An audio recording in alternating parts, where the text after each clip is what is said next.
On the knoll. That's all. Yes! Yes! Yes! Alright. Let's go. We're rocking a Nolan. We're on the know. Hello, welcome to our very special Chris Nolan episode of On the Roll, now entitled On the Knoll, presented to you by Angle 3 Pictures. My name is Joey, and today we are joined with... Christopher Nolan, number 1. Léah. Benjamin. Okay, well, Daryl. Nobody followed the joke. No one joined. Yeah, nobody's tried. It's not fun if no one joins it. And today's topic is, I guess you already inferred, or the title's there, Christopher Nolan, or Nolan in general. Well, Nolanization. Nolanization. What is Nolanization? The United States of Nolan. The United States of... So I guess this is a pretty open topic, basically talking about what I'd assume is a very influential, or if not the most influential, writer-director currently that has impacted all of our filmmaking career to some degree or another. Yeah. I think that's pretty safe to say. TLDR, we're fangirling about Christopher Nolan. And if you don't know what that is, you're not a fan. Pretty much. So, yeah, where would you guys like to start? Well... Can I begin with my favorite thing about Christopher Nolan? Yes. So, my favorite thing about Christopher Nolan as a director is that I read up about him in one of the articles, I think when Interstellar came out. And it was talking about how to show respect to everyone involved in the filmmaking process, he wears a suit, or at least a business shirt, with a tie to work. I love that. That's gentlemanly. Yeah, I thought that was super cool. That's pretty cool. Yeah, I love watching behind the scenes and he's all like suited up and he looks really sophisticated and it's like, oh, I wish everyone would do that. shorts. Yeah, because you see other people in shorts, Yeah, singlets. ripped Sweating his jeans. ass off. Yeah. Just like, Pretty much. And he's just like, I'm so cool. I Yeah. don't need to sweat. it's really No one hot breaks here, into a but sweat on a Nolan film. That's why all of his films Nolan take place doesn't in sweat, he Greenland. just genius. He sweats Precisely. genius, He maybe. just sweats genius. He doesn't perspirate. I love the fact that his first feature film, the following, was made for £6,000, which I guess back in those days, shooting on 16mm film would have cost quite a lot of money. But he basically shot it with his friends, and it was shot all over the weekend, so it was just over a course of an entire year. Weekends, constant weekends, and even down to elements where the actors had to have different. Well, obviously, over the years, they're like, you can't change your hair. It's like, obviously, they have other jobs, so they're going to cut their hair, they're going to do stuff. And so he even wrote it into the story about why the character jumps, like, has hair changes, like, over the course of the film. And everything about the philosophy of how he made that film, like, we're not going to use guns because it's a crime film, but we're not going to be using guns because guns, if you don't have blanks or if you don't handle it properly on a film set, it looks cheap. It looks real cheap. So what can we use? We could do hammers. Hammers are really, really easy to elicit the emotion of it's going to hurt, and also it's really easy to get dummies and just fake it. And for $6,000, he shot that film, got into Slamdance, and his next one was Memento. And he shot, it was just one of those, let's just do it kind of moments. I'd like to say that if you're a Nolan fan and you haven't seen Following, you should definitely check it out. It is a wonderful story. It's so gripping to watch, and it's kind of amazing because you can watch it, and as filmmakers, you can probably achieve something very similar. Yeah. It's quite amazing. It's incredible watching it and just going like watching his other works, like the multi-million-dollar works, and then going back to Following, his very first feature, and it's like it's the same quality. All of the elements are there. Like, he knew how to handle handheld shots. He knew what to do with non-linear, non-chronological storytelling. He had other elements like the totems and like different mementos and items being used in films, like all of his memento. I saw what you did there. Yeah. It's still so very Nolan all the way through it. It's quite a complex story, but it's portrayed really simply in like a Yeah. very simple way, but it's at the same time deals with a lot of complex themes underneath it. So I thought that was really clever, and I just couldn't get over the fact that he made it for a few £1,000. Like, it's crazy what he achieved. Yeah. Yeah. Well, I got into Christopher Nolan. I got introduced to Christopher Nolan through Batman because I was and still am a huge Batman fan. And so Batman Begins was one of those movies where kind of I watched it and I'm thinking, well, halfway through the movie half of the movie is him not being Batman. And then Which I love that. Which I was like wondering, like, when's Batman gonna come in? Like, when's he Batmaning around? The second you see like the Batarang come in and just like stick through the wall, I'm like, yes, it's happening. But throughout that, it's just like looking back now that I'm older and I've seen a lot of his films now. You can see like his style is still there. Like at the beginning. You can see the non-linearity even in like the flashbacks to his childhood, flashbacks to him kind of going around the scene with Don Falcone in the restaurant, I think, at the like towards the start of the film when he vows not to use the gun and throws the gun in the sea. That was set like in a weird, awkward place, and I thought as a kid, I was like, this is a weird place to put like that scene. But now looking back and seeing his kind of filmography, it's like, no, that makes sense for Christopher Nolan to put that specific scene in there. Because that's the other thing as well. He doesn't treat the audience like they're not like babies. Like he's actually it goes like you gotta follow through, and then realize it's a jump cut. It's a cut into a different timeline. Like the opening of the Batman Begins is basically a boy and a girl running through a greenhouse, and then the boy falls down the hole and down the well, and then the bats overcome the boy, and then it's suddenly a bearded Christian Bale waking up in a Chinese prison. Yeah, exactly. That's like for any other filmmaker or even for maybe a studio, they'll just be like, nobody's gonna get the jump. Nobody's ever gonna get that. But it's like, yeah, but you like the audience isn't stupid. They can work that out. That this is clearly the same person, and this is clearly a memory that he's had. Yeah. Yeah. But we'll touch on Batman later on. Because I'm very opinionated when it turns to the Christopher Nolan Batman. But going to Léah. Mm-hmm. Yeah. What was your how'd you get into Nolan? So yeah, my first introduction was Batman, but it's like that wasn't like the thing that sold me the most on Nolan. I was like, oh, that's cool. This is a cool beginning. But then I watched Inception, and to be honest, I went into Inception not knowing what to expect because I watched the trailer and I have no idea what's going on. This is really weird. Anyway, I went to go and watch it, and it just blew my mind, and I just loved it to pieces. And so I just went and I watched all of his movies to date, and I just thought that he had such a great vision in all of them. His style is really great, like with the complexity of it. I don't think that Hollywood really appreciates that kind of storytelling anymore. They sort of try and explain everything to you. They spoon feed, and Nolan isn't interested. He takes his time. He's sort of like, I know I'm going to tell you, but I'm not going to spoon feed you. I'm going to let you have this slow introduction, and slowly you can put all of the pieces together like a jigsaw. I think that's a great style. Yeah, I heard that it took him 8 years to actually write Inception. Like it's been 8 years of just constant working process of working out where stories like even down to okay, these two are up on this level, they go down to that level, now these two go down to that level, how do we get them to all kick in the same level to go here, and all the plot holes and all of that. And breaking that down, that does sound like an 8-year job, like figuring out the little things about it, and I think that's really... Then why wasn't it better? I actually am not that into Inception, but it's a good movie. I just... No, because I remember Léah and I have talked about this many times, and I always think that Inception is his worst film.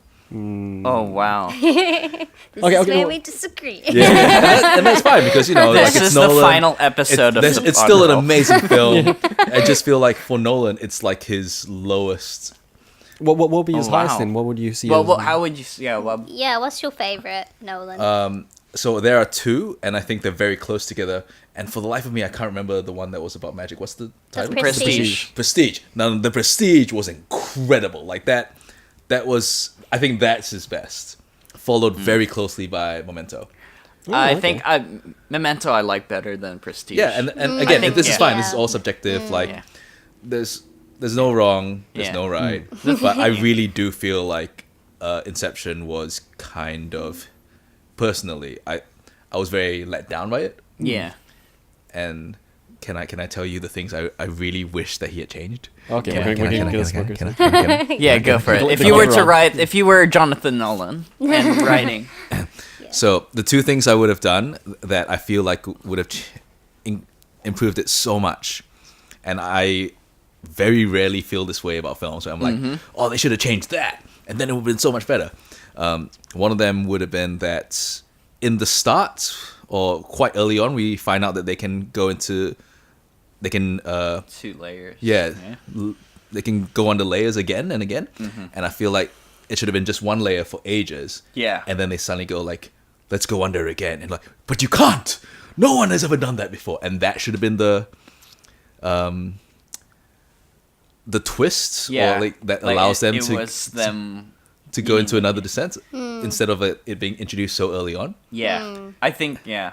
And the other thing, and this is subjective because I know some people who think it's a terrible idea, but I really, very, very strongly believe that the characters played by Tom Hardy and Joseph Gordon-Levitt should have been swapped. If you had Okay, Joseph yeah. Gordon-Levitt as the thief and you Yeah. had Tom Hardy as the muscle, I that think would have been so much cooler. I think I see that. I disagree. Because like, Yeah, and that's fine. I think because Tom Hardy can play charming, but not as charming as Joseph Gordon-Levitt. Here's the thing, though. You got to think that Inception is actually a metaphor for filmmaking and the film business. And each of the characters in the heist are actually different aspects of the film crew. And so the forger, who is played by Tom Hardy, is meant to represent the actor. And the, I don't know what his name Point was, man. the point man, who was played by Joseph Gordon-Levitt, Yeah. is meant to be the producer. So, and the same goes to you. If you were to cast an actor and a producer, and you had Tom Hardy and you had Joseph Gordon-Levitt, who would you pick? I still stand by what I said. Joey? I just like how charming Joseph Gordon-Levitt is. I don't think they should have been swapped. I think that really worked. No, they well play. for me. Yeah, they play it well I thought enough. it was great. I did find. I think the one thing that would stop me from giving it a 10 out of 10, because I would give it a 9 out of 10, is the fact that it felt quite. What's the word? A bit slow in getting into it, like in setting it up. It was Yeah. quite a slow setup. I don't blame... Oh, sorry. I think getting into it a little bit earlier would be great, but at the same time, as I said, when I watched the trailer, I was really confused, and I almost felt like I needed that time to get into it. But then I'm like, oh, was there too much time? Yeah. And I think that made it fall over a bit. Like it was almost like they introduced too many people and too many things going on. Yeah. Yeah. I also kind of wish that Ellen Page had been allowed to be a bit more badass. Instead Yeah. Of like, Again, Ellen Page is meant to represent the art Right. director. Well, no, the art director of the story, because she constructs. Well, Where do you Okay, get no, these that film makes sense. metaphors? I haven't heard this before. have you never heard this before? No. is this Inception- just in your head, Daryl? No. This Yeah. is a Is study this just paper. you? This is a study paper that actually breaks down Inception as Inception. a metaphor for the filmmaking business, and the whole idea that if you you create the maze, and if you look hard enough, you would realize that it doesn't make any sense. And it's Yeah, the same thing that's with a cool, film yeah. set, and about how obviously if you look behind the wooden placards, you realize you're not looking at a building, you're looking at a front of a building. Yeah. And that's rewatch Inception who with does that in Michael mind, because Caine it's going to blow your represent? mind. Who does Michael Caine represent? Michael Caine, the actor. I don't think he represents. I mean, it's the same with. There is a representation of who Maul is in the film, and Michael Caine, I don't know, is the father of Maul, so that's why I don't know how that connects. I gotta look into it again, but But that's my thing would be just it's not even it's not a critique, it's more of a interesting experiment. I would have loved to see what would happen if Christian Bale was casted instead of Leonardo DiCaprio. Oh, interesting. Because that would even I don't know. I think he would have played it very similarly, though. He What I'm would've. thinking is he going to do with a British accent or not? Because yeah. I want to see more of Christian Bale's British accent. Because Yeah, I just- like it. I felt like Leonardo was playing quintessential Leonardo. Yeah. In Inception. Yeah, exactly. I That's feel exactly like- why I would like to change I it just around. felt Yeah. like it was just quintessential him. So actually, he was perfect for the role. I don't Yeah. think I would have changed him for that Okay. reason. Because I think there's like maybe a few roles that we can count on one hand where Leonardo DiCaprio isn't playing himself. yeah, that's true. Like even less with Tom Cruise. Like on three fingers, you can probably think of like the times that he wasn't playing Tom Cruise. Yeah. Yeah. I can't Tropic think of Thunder. one time when he's not playing Tropic Tom Thunder. Cruise. Tropic Thunder. I haven't when he seen was, Tropic oh, dude, Thunder. watch Tropic Okay, Thunder. that'll be why. You'll go like, "Where's Tom Cruise in this?" Yeah. And then you'll realize at the end. You Or might you'll not even probably- realize at the end. You might not even realize at the end, but you'll. It's the best. I was like, crap. Spoiler for. Well, no, just go and watch Tropic Thunder. If you've seen it, go watch it again. Tropic Thunder again. Pause this right now and watch it. From Okay, glad you're back.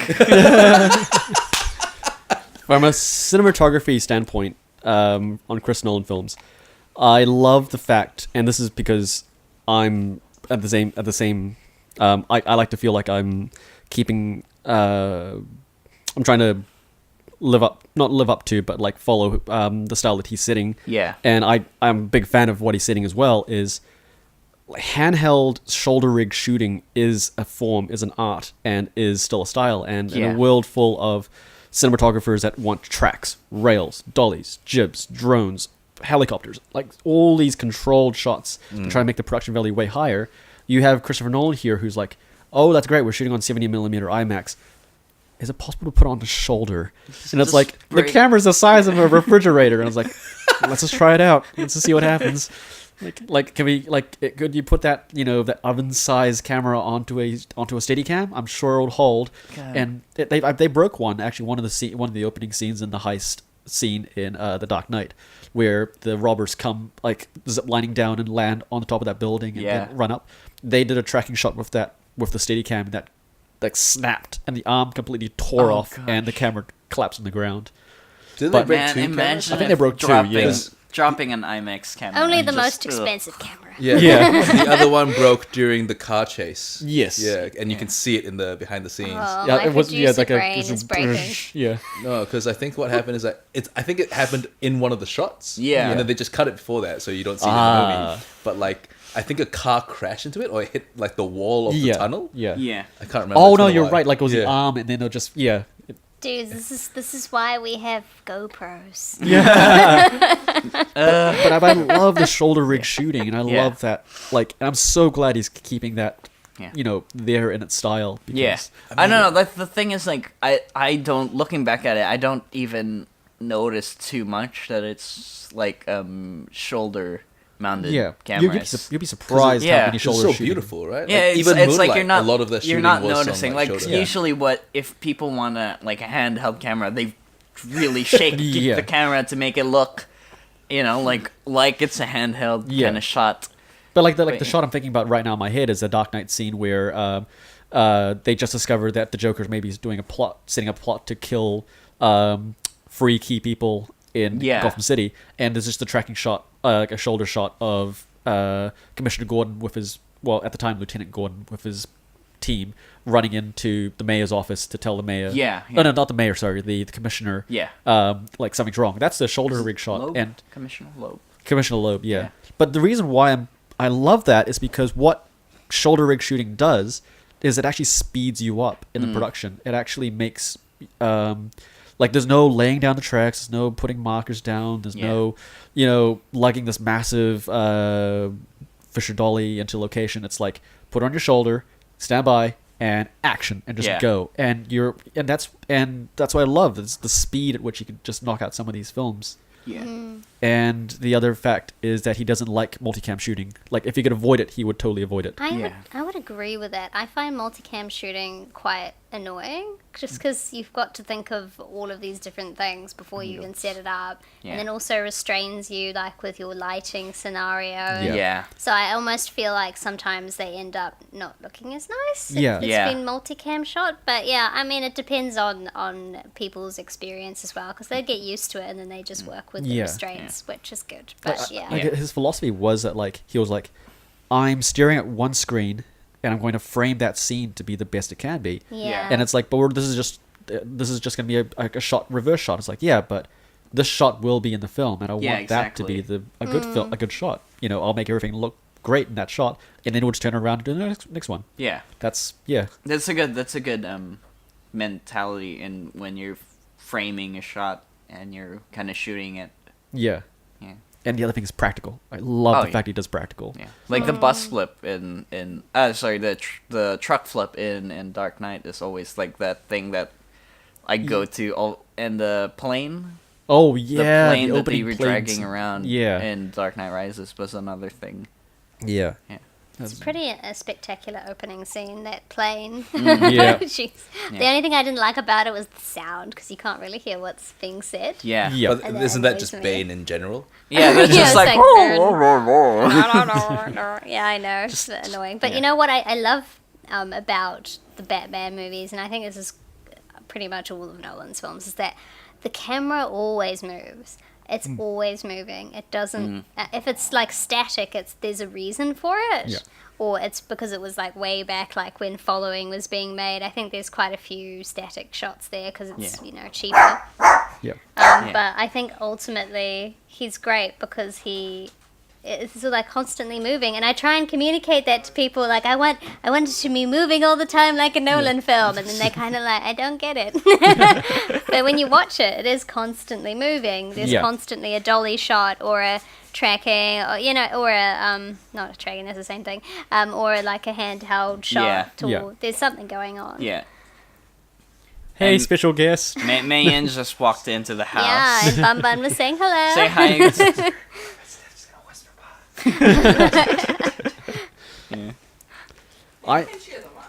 You probably could share the mic. Yeah.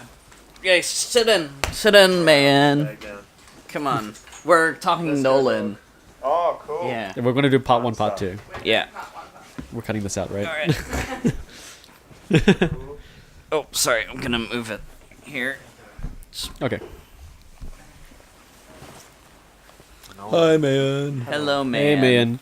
Sorry to join the party late. That's okay. Fashionably late. Oh yeah. Because the party don't start till Megan walk in. All right. Yeah. Okay, so we're talking about Nolan. What got you into watching Nolan, man? What was my first Nolan film? A friend of mine from Australia, we were talking about we're talking about directors at the time. We were talking about the first films that they did. And Nolan did I think his first short film, a black and white film. I forget what it was called. That was one. Yeah. So she sent me the link to it.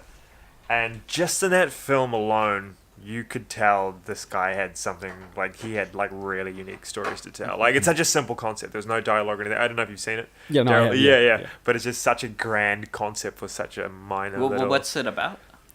It's kind of like, how would you describe it? It's kind of like... It's a 2 or 3 minute... It's a 2 or 3 minute existentialism. short film, basically. It's a man trapped inside a small room, Kitchen, being plagued by this... what he believes to be an insect, and then he discovers that it's actually a miniature man, and he goes to try to kill it because it's just bugging him, and he takes off his shoe and he clacks it and kills this little man, and as he brings up the shoe, he realizes that what he has just done to kill himself, and then right above him is a big person looking at him, and the shoe comes in and kills him.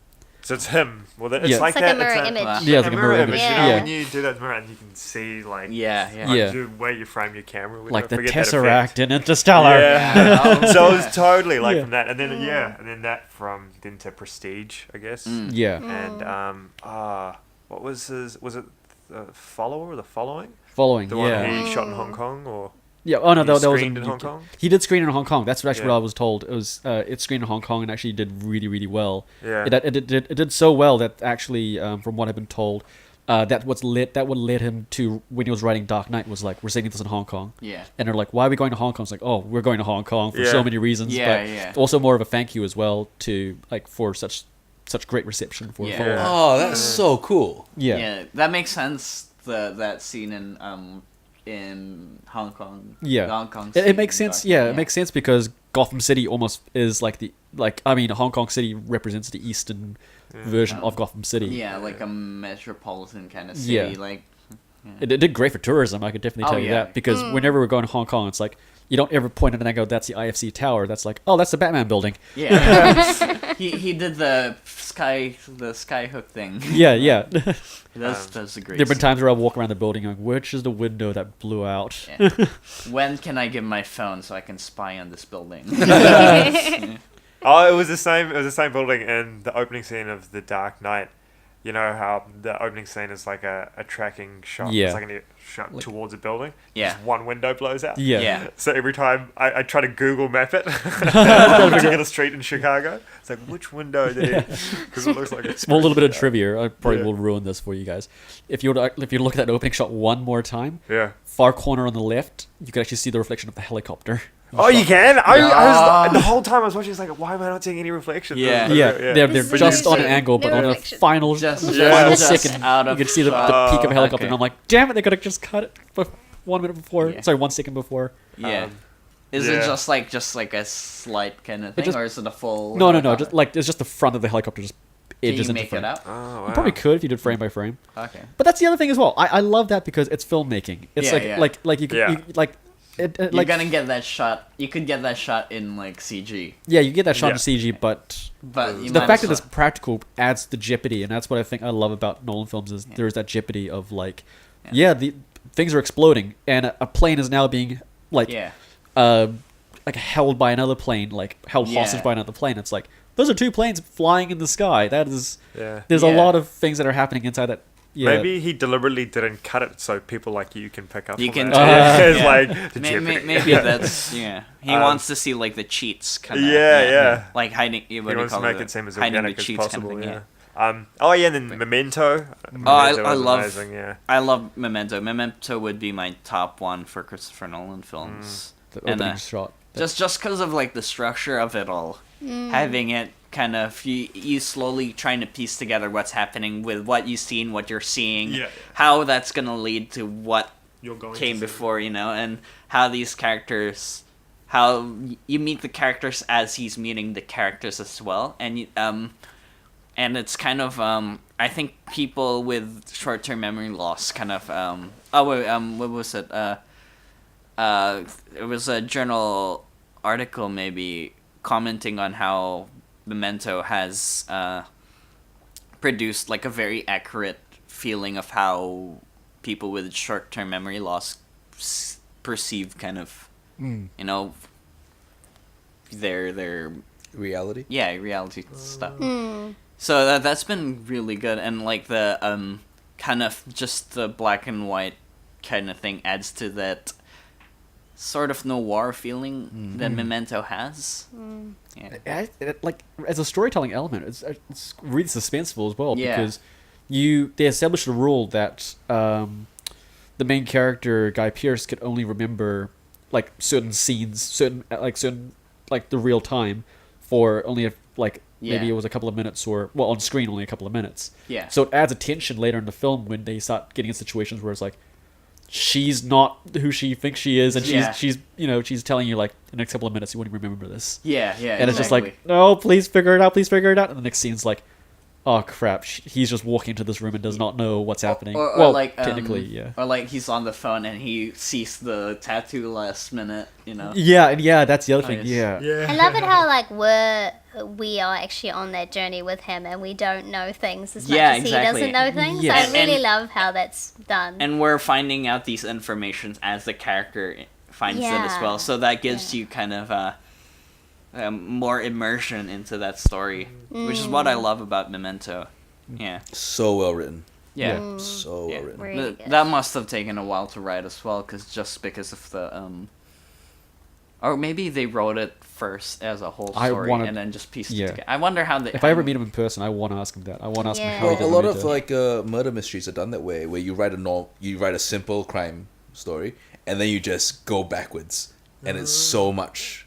And then, like, you watch it that way, and it's so much more intense. You're like, oh no, what happened here? How did they get that clue, this key? Like, what does that mean? You know, like, it's so much more interesting when you are able to write that way, because I've never been able to, like, figure out how they do it. Well. It must be really complicated. But there's a formula, you know. It's really interesting how people are able to do it so well.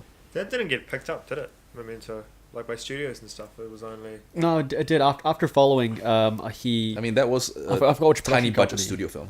It was, It was a tiny budget, yeah.